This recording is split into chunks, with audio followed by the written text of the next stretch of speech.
শুভ সন্ধ্যা বন্ধুরা। আজকে বছরের শেষ দিন, আজকে বাংলা বছর শেষ দিন, চৈত্র মাসের শেষ দিন। আগামীকাল থেকে নতুন বছর অর্থাৎ বৈশাখ শুরু হতে চলেছে। এই বছরের শেষ দিনেই সেন্ট্রাল গভর্নমেন্টের যে মিনিস্ট্রি অফ রেলওয়ে বোর্ড থেকে একটা খুব গুরুত্বপূর্ণ খবর আমাদের সামনে এলো। এটা ডেট দেওয়া হয়েছে 10 এপ্রিল, এটা আমাদের সামনে এসছে গতকাল। সেখানে যেটা বলা হচ্ছে যে বিভিন্ন রকম যে জোনাল রেলওয়ে সেগুলোর মাধ্যমে গ্রুপ সি পোস্টগুলো আস্তে আস্তে পরিপূর্ণ করা হবে। তা সেখানে কোন কোন পোস্টগুলোর কথা বলা হয়েছে, যেটা বলা হয়েছে সেটা হচ্ছে NTPC graduate level, level 4, level 5, level 6, NTPC under graduate level, level 2, level 3, junior engineer, paramedical categories, level 1 আর মিনিস্ট্রিয়াল বা আইসোলেটেড ক্যাটাগরি যেগুলো রয়েছে সেটা। তার মধ্যে NTPC graduate, NTPC under graduate বা জুনিয়র ইঞ্জিনিয়ার এগুলোর যে নোটিফিকেশন সেটা আসার সময় যেটা মনে করা যাচ্ছে সেটা হচ্ছে জুন 2024, এবং এদের ক্ষেত্রে ভ্যাকেন্সি যেটা কাউন্ট হবে সেটা হচ্ছে 2025 সালের 30শে জুন পর্যন্ত।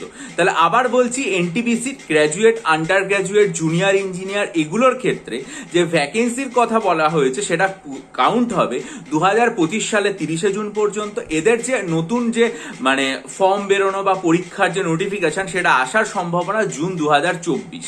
আর একটা হচ্ছে লেভেল 1, সেটার ক্ষেত্রে সেপ্টেম্বর 2024-এ নতুন যে নোটিফিকেশন সেটা আসার সম্ভাবনা, এবং সেটার ক্ষেত্রে জিআরকি ভ্যাকেন্সির ফিল আপ বা ভ্যাকেন্সির যে হিসাব সেটা করা হবে 2025 সালের 30শে সেপ্টেম্বর পর্যন্ত।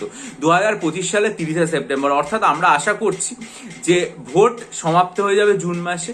তারপরে এনটিপিসি গ্র্যাজুয়েট, আন্ডার গ্র্যাজুয়েট সেটা জুন, এবং সেপ্টেম্বরে লেভেল 1 এগুলোর যে নতুন নোটিফিকেশন সেটা আসবে। এবং এদের যে ভ্যাকেন্সি সেটা যেহেতু এর আগেই আমরা দেখেছিলাম যে 1 বছরের মধ্যে এগুলো ধাপে ধাপে করিয়ে নেওয়া যাবে, সেক্ষেত্রে হয়তো ভ্যাকেন্সির পরিমাণটা কিছুটা কমতে পারে, কিন্তু প্রত্যেক বছর এই যে সিটগুলো ফিল আপ হবে তাতে প্রত্যেক বছর বছর পরীক্ষার্থীরা কিন্তু এই সুযোগগুলো পাবে। এবং এখানে এই যে চিঠিটা যেটা প্রত্যেকটা জোনাল রেলওয়েজ এবং প্রোডাকশন ইউনিটের যারা চেয়ারপারসন আছে, রেলওয়ে রিক্রুটমেন্ট বোর্ডের যারা চেয়ারপারসন আছে তাদেরকে পাঠানো হয়েছে, সেটাতে কোন কোন আরআরবির ওপর যে দায়িত্ব ন্যস্ত করা হয়েছে সেগুলোও কিন্তু এখানে সুনির্দিষ্টভাবে উল্লেখ করা হয়েছে। আর এছাড়া এগুলোতে কতদিন পর্যন্ত ভ্যাকেন্সি কাউন্ট হবে 2025-এর জুন এবং সেপ্টেম্বর সেটা উল্লেখ করা হয়েছে। এখন এই যে একটা সময়সীমা দিয়ে দেওয়া, সেটা কি হয় আমাদের পরীক্ষার্থীদেরকে যে প্রস্তুতি নিতে অনেকটাই সুযোগ সুবিধা করে দেয় মানসিকভাবে, যে আমাদের পরীক্ষাটা কবে হবে, নোটিফিকেশন কবে আসবে, এটা আমরা আগে থেকে জানতে পারি। একই রকম ভাবে পাবলিক সার্ভিস কমিশনও যদি ভবিষ্যতে মিসলেনিয়াস পরীক্ষা বা ক্লার্কশিপ পরীক্ষা কবে হবে তারা একটা ক্যালেন্ডার দিয়ে দেওয়া, বা আমরা যেটা দেখতে পাচ্ছি সেটা হচ্ছে যে ইলেকশন কমিশন তো বলেই দিয়েছে যে এই সমস্ত রেগুলার যে রিক্রুটমেন্ট সেগুলোর ক্ষেত্রে তাদের কাছে আলাদা করে পারমিশন দেওয়ার নেই। পারমিশন যেহেতু নেওয়ার নেই, সেটার জন্য ফিশারিজ অফিসার বা অ্যাসিস্ট্যান্ট ফিশারিজ অফিসারের যে বিজ্ঞপ্তি সেটার ইন্ডিকেটিভ অ্যাডভার্টাইজমেন্টও পিএসসি গতকাল প্রকাশ করে দিয়েছে। তারা বলেছে 16 এপ্রিল সেটার বিস্তারিত বিজ্ঞপ্তি আনবে। তাহলে একই রকম ভাবে কবে ডাব্লিউবিসিএস এর বিজ্ঞপ্তি আসবে, কবে প্রকাশিত হবে ফর্ম, বা কবে পরীক্ষা হতে পারে, তার যদি একটা অ্যাটলিস্ট টেন্টেটিভ ডেটও ঘোষণা করে দেয় তাহলেও সেটা পরীক্ষার্থীদের কাছে অনেকটাই সুবিধাজনক মনে হয়। কিন্তু এখন কি হবে সেটা তো আমরা জানি না, কিন্তু তার জন্য প্রস্তুতি থামালে চলবে না।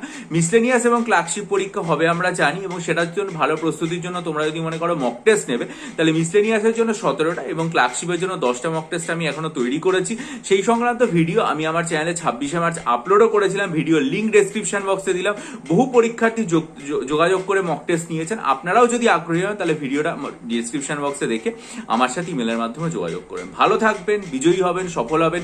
চ্যানেলটা সাবস্ক্রাইব করে নেবেন, বেল আইকন টিপে দেবেন সমস্ত নিউজের জন্য, এবং অবশ্যই ভিডিওটা লাইক করে বন্ধুদের মাঝে শেয়ার করবেন। ভালো থাকবেন।